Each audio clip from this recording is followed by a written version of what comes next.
Meus irmãos, muita paz.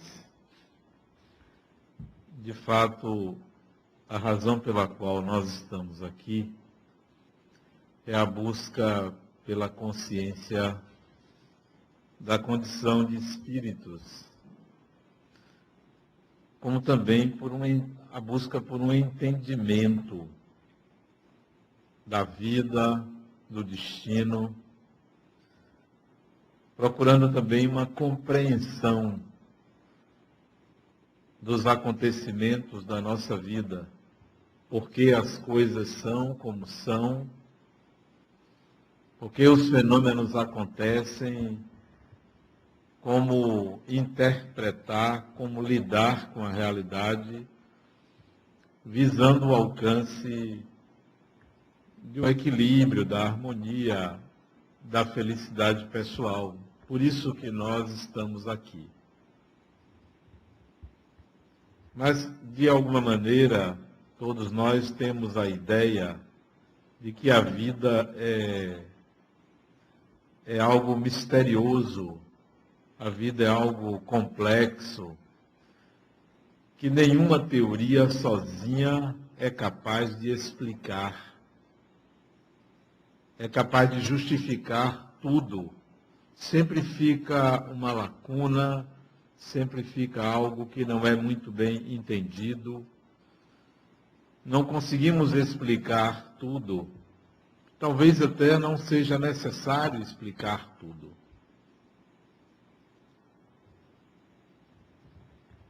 O Espiritismo tenta nos oferecer uma possibilidade de compreensão da realidade do universo, de tudo que existe. Uma possibilidade, uma janela. E dentro das teorias, dentro dos conceitos espíritas, está a doença, uma explicação da doença.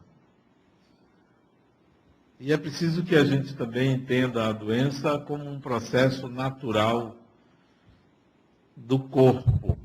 Todo corpo físico adoece. Portanto, há doenças que não são kármicas, há doenças que não decorrem de escolhas mal feitas, não decorrem de negligência, de imprudência, de imperícia. São naturais, principalmente a partir e desde uma certa idade. Por exemplo, toda criança adoece por causa da fragilidade orgânica, não por um karma, não por uma escolha mal sucedida. Então, uma criança apresentar certas doenças, elas são pertinentes à fragilidade de um organismo. Do outro lado, toda pessoa idosa adquire doenças por conta da fadiga do corpo. O corpo humano, como qualquer utensílio exposto às intempéries, qualquer utensílio que é experimentado, ele entra em fadiga. E o corpo humano, então, também entra em fadiga e adoece. Então, há doenças nesses dois extremos que elas não dizem respeito a escolhas. Será que, no meio disso aí, há doenças também que não são decorrentes de escolhas mal feitas? Também. O nosso corpo humano possui uma estrutura que, ao ser submetida às intempéries, ao ser submetida à realidade, se depaupera, pode entrar em colapso. Se nós formos investigar a história, lá pelo século XVII, na Europa, uma gripe, chamada de gripe espanhola, dizimou milhões de pessoas. E nós não vamos colocar esse processo à conta de escolhas mal feitas, mas sim decorrentes de uma época, de um processo coletivo e não particular. Então, há doenças e há doenças. Há quem diga que não há doenças, mas sim doentes. Mas se nós considerarmos o que eu coloquei antes, há doenças e há doentes. Porque nem todos somos doentes. Porque nem todas as doenças decorrem de atitudes mal sucedidas no passado. Então, há doenças, sim, que não dizem respeito a escolhas. E há doentes, cuja problemática psíquica, oriunda de um comportamento, vai promover doenças no seu corpo. Então, há doentes e há doenças. E quero me referir, em particular, a uma doença que é pouco compreendida e tem sido muito comum, que é o câncer. Há vários tipos de cânceres, porque há vários tipos de tumores, há vários tipos de indiferenciação molecular. Então, nós precisamos ter uma ideia da diversidade dos processos espirituais que dizem respeito ao câncer. Muito raramente, o câncer é uma doença cujo doente foi imprevidente ou teve escolhas inadequadas na mesma encarnação que a doença surge. Em geral, as escolhas ocorreram em outras encarnações, não apenas em uma, e esse processo vai repercutir no corpo físico encarnações adiante. 1, 2, 3, 4, 10 encarnações adiante, aquilo vai repercutir. De que forma isso ocorre? A nossa mente possui uma intrincada rede de conexões, de emoções e de comportamentos condicionados, adquiridos. E esses comportamentos, eles, quando não encontram uma válvula de escape na própria psique humana, eles vão sair via corpo físico, porque o corpo físico é um mata-borrão dos processos psíquicos. O corpo físico vai representar o que se passa no inconsciente humano. O câncer é uma desorganização celular. São células que não obedecem um padrão psíquico ou um padrão perispiritual.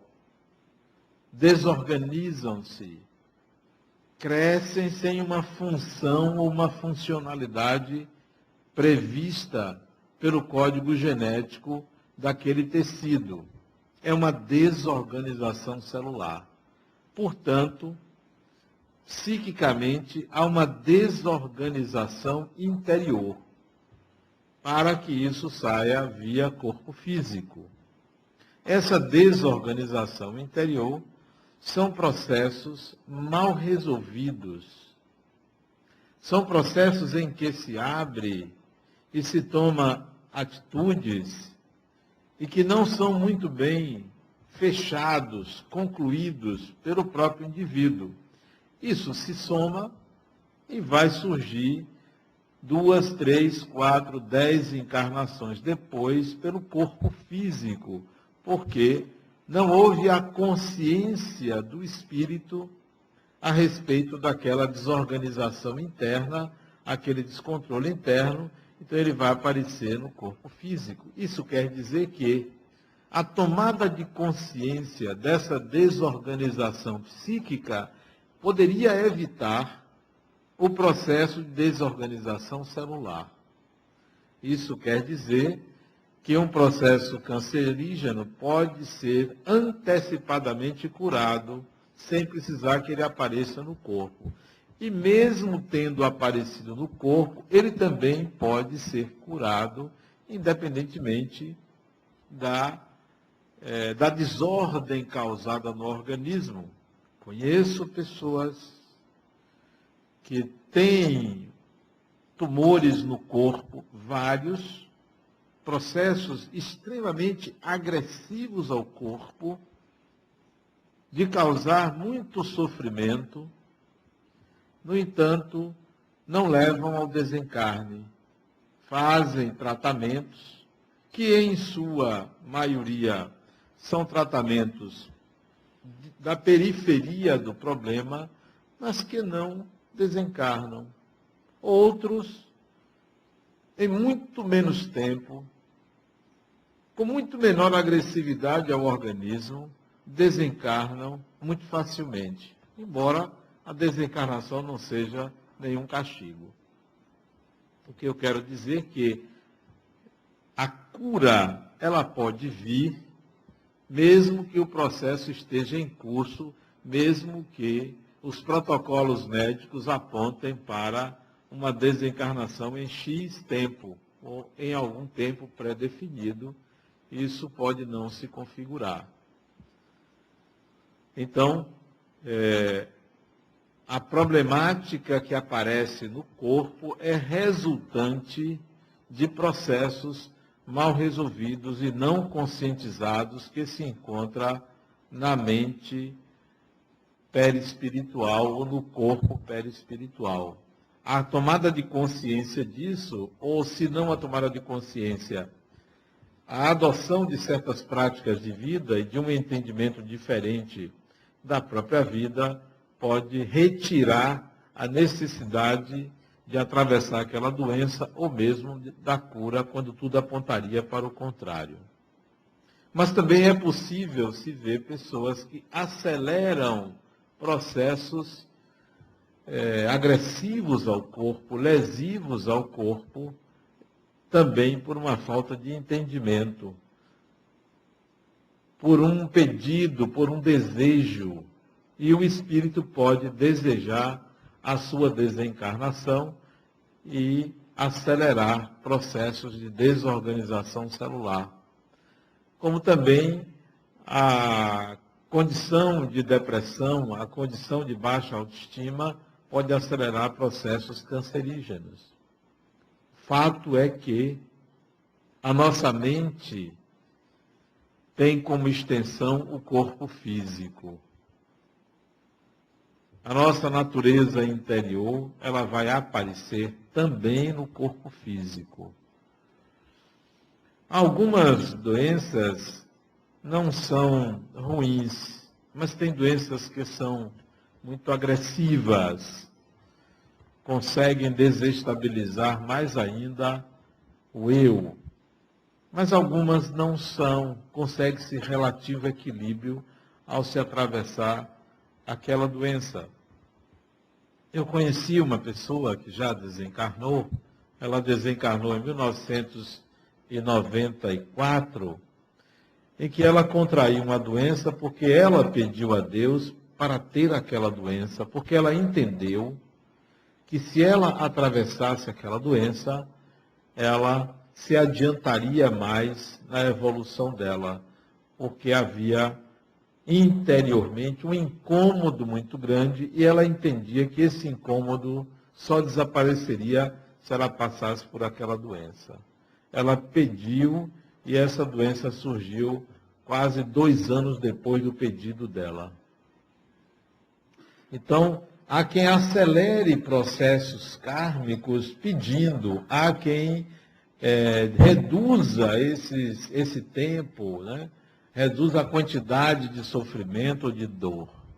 O nosso corpo é caixa de ressonância da nossa mente. Não precisaríamos disso se nós soubéssemos lidar com os processos que a vida nos oferece. Se nós soubéssemos lidar muito bem com certas relações, se nós soubéssemos lidar com agressividade, não precisaríamos disso. Vou dar um exemplo de uma pessoa candidata a um problema de saúde no futuro. Uma jovem mulher me procurou ontem aqui no centro. Ela está sendo processada pela ex-mulher do marido dela. Mas ela não fez nada. A outra, com ciúme, resolveu processar ela por achar que ela não trata bem os filhos dela, os filhos do primeiro casamento. 2 crianças pequenas. E ela entrou, foi na delegacia, deu queixa de maus tratos aos filhos dela. Maus tratos que não aconteceram. Ela ficou com raiva da outra, foi à casa dela e deu uma surra nela. Uma surra pequena, levou ela para o pronto-socorro. Uma boba, né? Boba, sangrou, algo assim, quase mata a criatura. E a outra, claro, fez exame de corpo de delito e a confusão está do tamanho de Salvador, enorme, né? Do tamanho dos problemas de Salvador.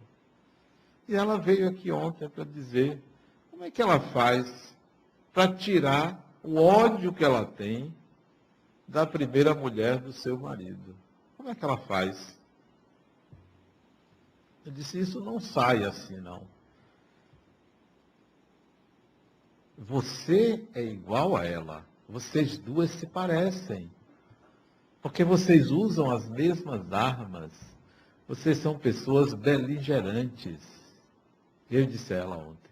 Vocês são pessoas litigiosas. Vocês são pessoas que querem resolver as coisas na base da agressão ao outro, da ofensa, da intimidação, da agressividade. Vocês são iguais. Ah, mas foi ela que começou e você continuou. São iguais. Então esse ódio, ele não sai assim fácil porque você precisa mudar. O que acontece no mundo exterior é reflexo de quem nós somos. Você é assim. Essa agressividade que você manifestou para ela, oriunda, segundo você, da agressividade dela a você, ela lhe pertence. Você só vai mudar, ou você só vai evitar isso, quando você mudar. O que é que eu devo fazer? A primeira coisa que você deve fazer é ir lá e pedir desculpas. É claro que se você aparecer lá para pedir desculpas, ela vai lhe bater. Porque é o que você merece, né? Você fez isso ao outro, você merece. Então, você tem que até encontrar um jeito de pedir desculpas, um jeito de mudar. Outra coisa que tem que fazer é retirar o processo que você botou contra ela, porque ela também botou um processo contra a outra, né? Uma brigando com a outra. São 2 grandes amigas do passado que disputavam o mesmo homem e se revelam hoje inimigas, né? Embora elas não estejam disputando. Então há que mudar a sua natureza. Não é um pedido simples de desculpa ou de perdão. Há que mudar a natureza. Você é candidata no futuro a que esse ódio, essa raiva apareça no seu corpo. Porque você tem um corpo que é caixa de ressonância. Então, são pessoas que se candidatam ao adoecimento porque já são doentes da alma e vão manifestar a doença da alma no corpo físico. Embora está aparecendo no corpo físico, está indo embora. Está na face externa da consciência, que é o corpo físico. Como é que a gente vai evitar que isso aconteça? A melhor maneira de evitar é você não querer ninguém pendurado no seu karma. Ninguém pendurado no seu karma. O que é isso? Isso significa o seguinte: se aparecer uma pessoa na sua vida querendo algo de você, exigindo algo de você, acautele-se pensando assim: a minha vida está demonstrando que eu tenho alguma coisa a aprender com essa pessoa. E eu preciso aprender. Eu não devo reagir para garantir a minha razão, para garantir um adjetivo de que eu sou uma pessoa corajosa. Porque tem muita gente que quer garantir por orgulho o nome, o sobrenome, o cargo, os direitos que acham, quando na realidade a vida está mostrando o seu mundo interior a partir de uma experiência negativa. Então, acautele-se quando aparecerem cobradores, agressores, é seu mundo interior se manifestando. É sua natureza aparecendo. Então, tome cuidado. Porque se você não tomar cuidado, você se prejudica mais ainda. Você se envolve num novelo de linha que não desata. E a encarnação, que poderia ser uma encarnação leve, fica uma encarnação pesada.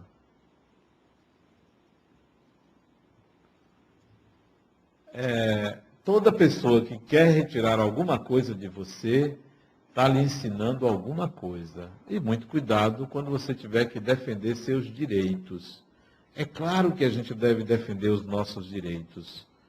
Mas se alguém quer algo de nós e que nós temos direito àquilo, a vida está querendo nos ensinar alguma coisa. Principalmente quando nós temos razão.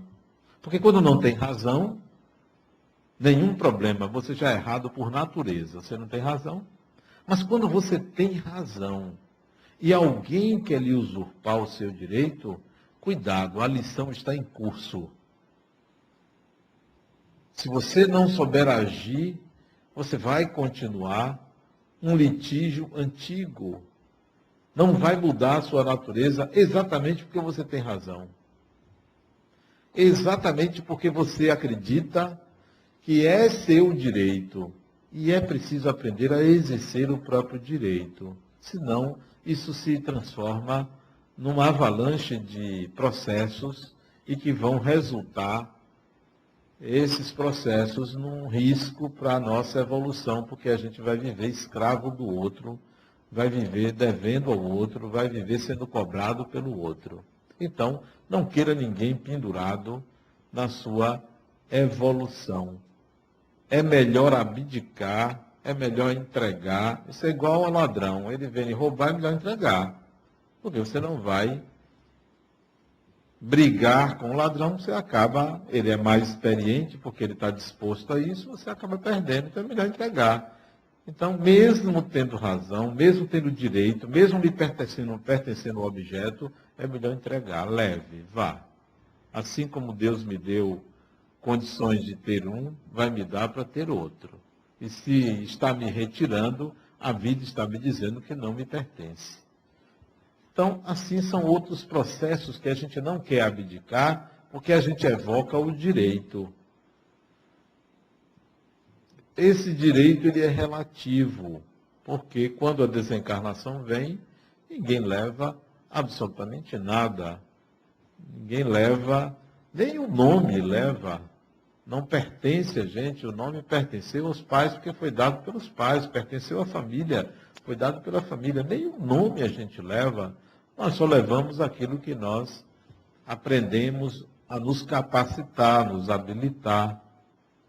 Então, as doenças no corpo, fora aquelas que eu citei, que não dependem de escolhas do espírito, elas podem ser evitadas.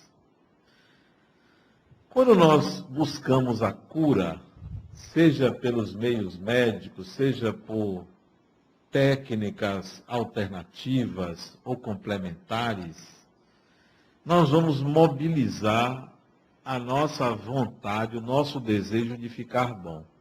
Isso é um fator de cura, mas não é suficiente. Quando nós pedimos aos espíritos para que eles nos curem, isto é um fator de cura porque nós vamos obter a ajuda de alguém. Mas o real fator de cura nem é a vontade de se curar e nem é a ajuda que recebemos, embora sejam dois fatores importantes. O fator principal de cura é um processo de autotransformação. Vocês devem se lembrar, quando fala em cura num centro espírita, devem se lembrar de Jesus. Lendo os evangelhos, você vê Jesus curando o corpo. Mas ele tinha o cuidado de dar um recado para a pessoa que ele curava o corpo. Do tipo assim, vá fazer sua oferenda no templo, carregue a tua cruz, carregue o teu fardo. Ele dizia sempre alguma coisa. E das pessoas que ele curou, mais da metade voltou a ter o mesmo problema. Porque uma coisa é você curar instantaneamente um mal físico. Outra coisa é você levar a pessoa a um processo de transformação. E Jesus propôs um processo de transformação a médio e longo prazo e não instantaneamente. Ele curou para mostrar que é possível essa cura, mas não como se aquilo definitivamente resolvesse o problema da pessoa. Então, definitivamente, só um processo de reflexão, de experimentação, de vivência de certas experiências que evitam o adoecimento do espírito. Pior do que o adoecimento do corpo é o adoecimento da alma, né? É a alma sem caráter, é a alma adoentada, é a alma, é o espírito que ainda não aprendeu uma ética superior de vida. Então, isso é muito pior do que uma doença física.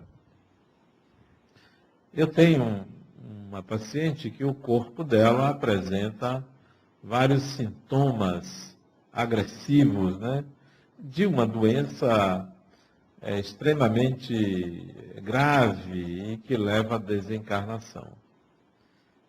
O corpo dela é quase todo imóvel, ela não fala, ela tem dores por todo o corpo dela, ela não anda, vive 100% numa cama ou numa cadeira de rodas, ela não tem mais, o pescoço já não segura, tem dores terríveis pelo corpo, como se agulhas a ferissem, né? Ela sofre tanto que eu, quando atendo ela, eu saio esgotado porque eu também sofro com ela, né? Não é simples você lidar com a dor do outro e achar que está tudo bem consigo, né? Mas ela me oferece lições preciosas de uma pessoa que está há 11 anos nesse estado. 11 anos, dia após dia, sofrendo. Lições preciosas, lições do tipo assim. E ela não é espírita, ela é católica, né? Quando eu toco em assuntos de reencarnação, de imortalidade da alma, ela ouve, de vez em quando dá um sorriso, como se fosse assim, olha, isso aí é sua crença, porque eu não acredito em nada disso. E até já verbalizou, e é compreensível porque ela tem uma fé muito robusta no catolicismo. Mas ela me dá lições preciosas em relação à dor, ao sofrimento, à doença, né?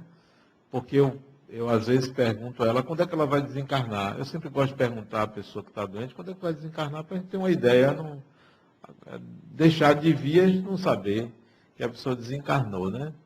Então eu sempre pergunto, você vai viver quanto tempo, né? 1 ano, né? 6 meses, 1 semana, 10 anos, 20 anos, quanto tempo, né? E eu perguntei uma vez a ela quanto tempo ela achava que ela ia morrer. Ela tem quase 50 anos, tem 49 anos. Já tem 11 anos de doença. Quando é que ela vai morrer? Isso eu perguntei há algum tempo atrás. E ela disse, olha, eu não sei. Eu não queria morrer antes de ver meus filhos formados. Era um desejo dela. Os filhos dela estão na faculdade, eu acho que mais um ano não, mais uns 3 anos os filhos se formam. E eu perguntando a ela, então você tem uns 3 anos de vida? Ela disse, para mim está bom. Mas eu gostaria de viver mais. Se não fosse a dor, eu gostaria de viver mais. Eu disse, na cadeira de rodas? Ela disse, pode ser.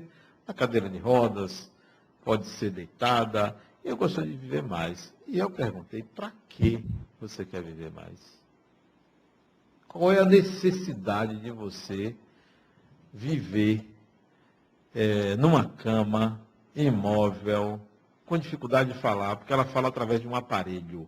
Ela precisa de um aparelho para falar. Um aparelho que coloca na garganta e ela só fala por causa desse aparelho. Para que você precisa viver numa cama? E ela me diz, olha, a minha vida é muito pequena, muito pequena. Eu vejo meus filhos saírem para a escola, eu vejo entrar, eu vejo falarem muita coisa, é uma vida preenchida de muito. Meu marido também é uma vida preenchida de muita coisa.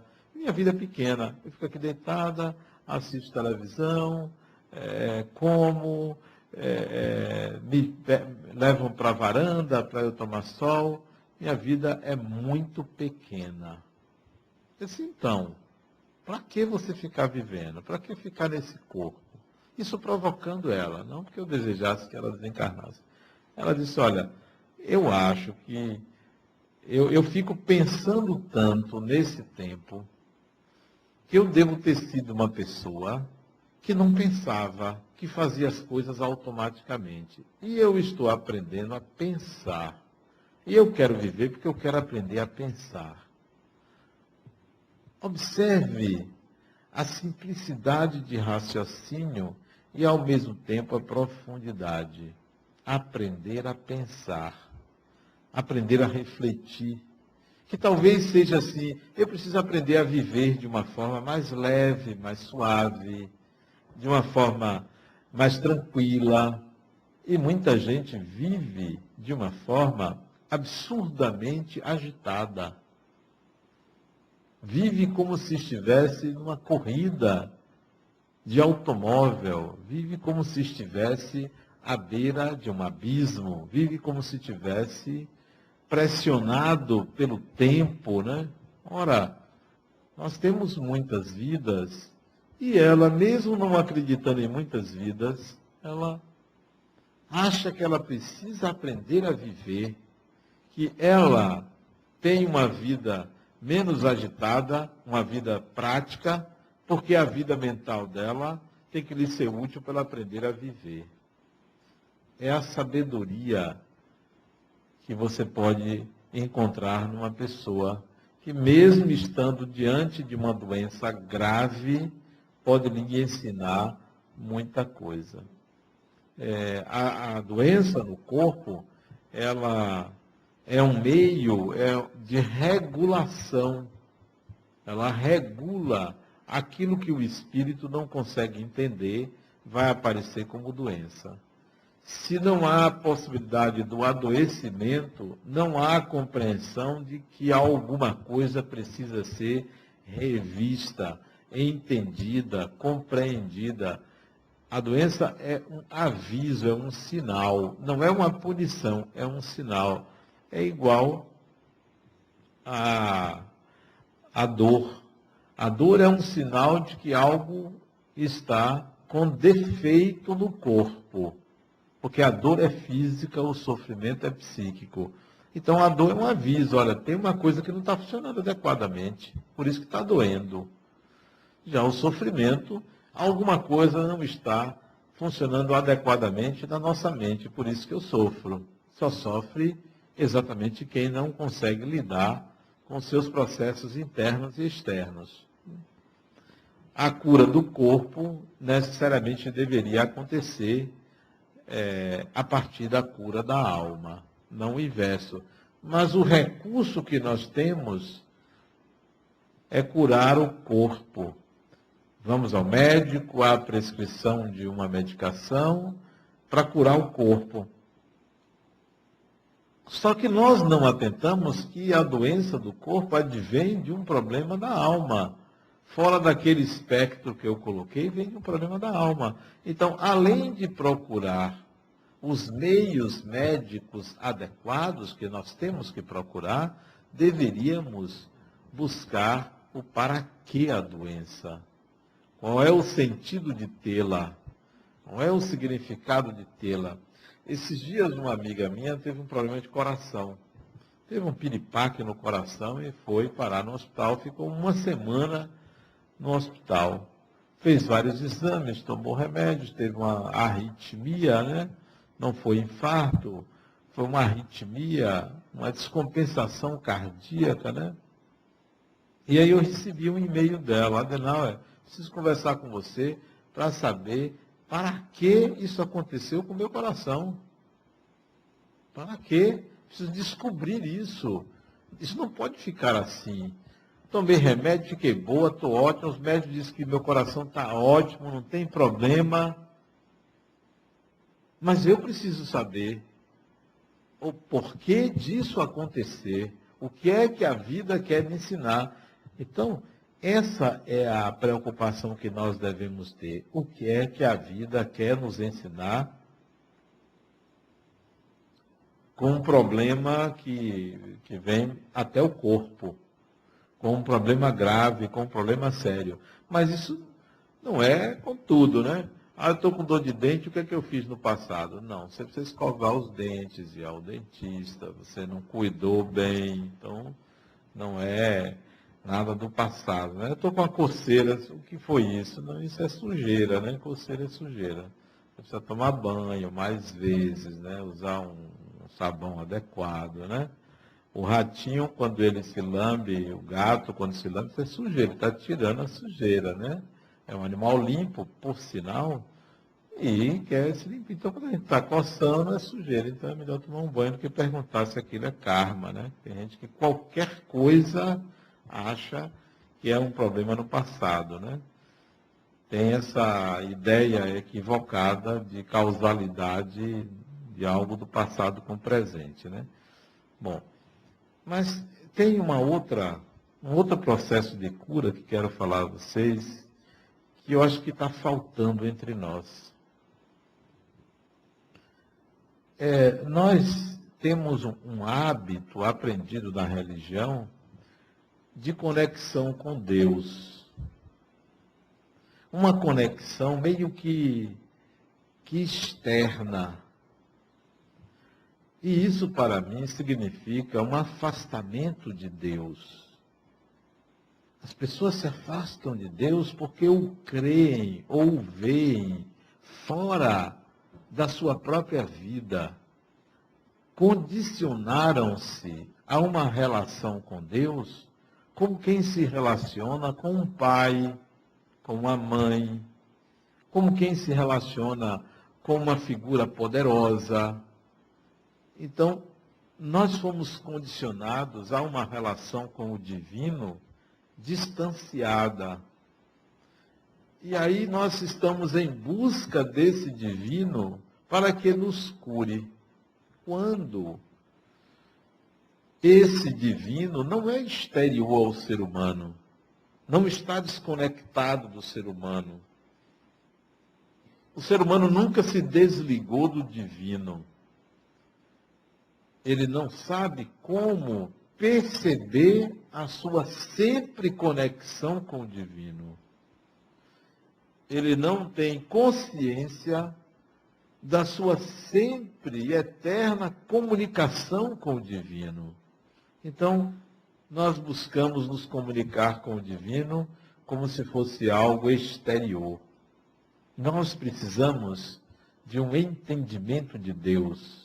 Nós precisamos encontrar o endereço de Deus que a gente se esqueceu. Nós precisamos ter uma relação com o divino de maior intimidade. Mas nós temos uma relação dogmática com o divino. A maioria vê o divino como algo estereotipado, padronizado, definido, estabelecido a partir de paradigmas religiosos canonizados, rígidos. E isso nos afasta do divino, nos afasta, dificulta. Nós precisamos estar mais próximos de Deus, mas não daquele Deus que é exterior ao ser humano, próximos de uma percepção íntima da conexão sempre existente com o divino. Nós não sentimos essa proximidade. Precisamos encontrar Deus e vamos buscar fora de nós. Precisamos orar para Deus e não os sentimos. Fazemos isso por um desespero, por uma necessidade de proteção. Nós não sentimos Deus. Nós precisamos aprender a sentir Deus. Não a entender Deus, mas a sentir. Sentir para não precisar buscá-lo fora. Sentir para não se ver desconectados. Sentir para não, infantilmente, criar fórmulas místicas para uma conexão natural. Natural. Nós estamos naturalmente conectados a Deus. Precisamos estabelecer uma relação com o divino menos infantil, mais madura, mais adulta, mais amorosa, onde o divino se realiza pelo humano. É a consciência de que Deus, o que quer que seja, não é quem quer que seja, não. O que quer que seja Deus, ele se realiza através do ser humano. Você, eu, cada um de nós, é a possibilidade divina de manifestação, porque é o humano que o admira, é o humano que o concebe, é o humano que o reverencia, é o humano que quer estabelecer essa conexão. Então, você, enquanto ser humano, deve se sentir a obra-prima de Deus. Deve se sentir o ápice da criação divina. E isso nos torna algo importante na imensidão do universo, na criação, cada ser humano. Então, nós precisamos de uma maior valia nessa relação com o divino. A sua conexão com o divino, ela deve ser de intimidade. Não é uma conexão de superioridade e inferioridade, de submissão, embora a humildade seja necessária, seja importante. Mas nós colocamos uma distância tão grande do Criador entre a criatura que nos afasta, que nos impede um sentimento mais profundo da presença de Deus. Ora, se eu tenho esse sentimento mais profundo da presença de Deus, eu vou lidar com a doença de uma forma diferente. Outro dia uma garota me procurou aqui e disse: Adenal, eu descobri que eu estou com câncer, o que é que eu faço? Eu disse: minha filha, entregue a doença à medicina. Entregue a doença à medicina. Vá ao médico, faça exames, siga os protocolos médicos, entregue a medicina e volte a viver. E volte a viver. Trate a doença como algo profissional. Volte a viver, volte a fazer suas coisas. Porque se Deus está com você, isso tudo faz parte de um projeto divino. Isso é de Deus. Não pense na doença como um castigo, mas como um projeto divino para você. Então, você é jovem, 20 e poucos anos, entrega a medicina e vai viver. O que você tem que fazer? Vai fazer. Enquanto você faz, você cuida da doença. Dê atenção a ela, mas não faça com que a doença seja maior do que sua vida. Sua vida sempre será maior do que a doença. Então, eu creio que a principal cura do corpo vem com a cura da alma. E a grande cura da alma é alcançar o sentimento de Deus.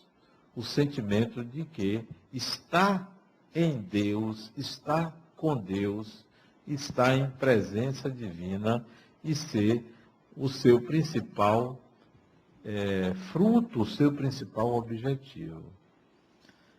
Não temer a doença, não temer a morte, é parte desse processo. Quando a doença é terminal, quando a doença é muito grave, não temer.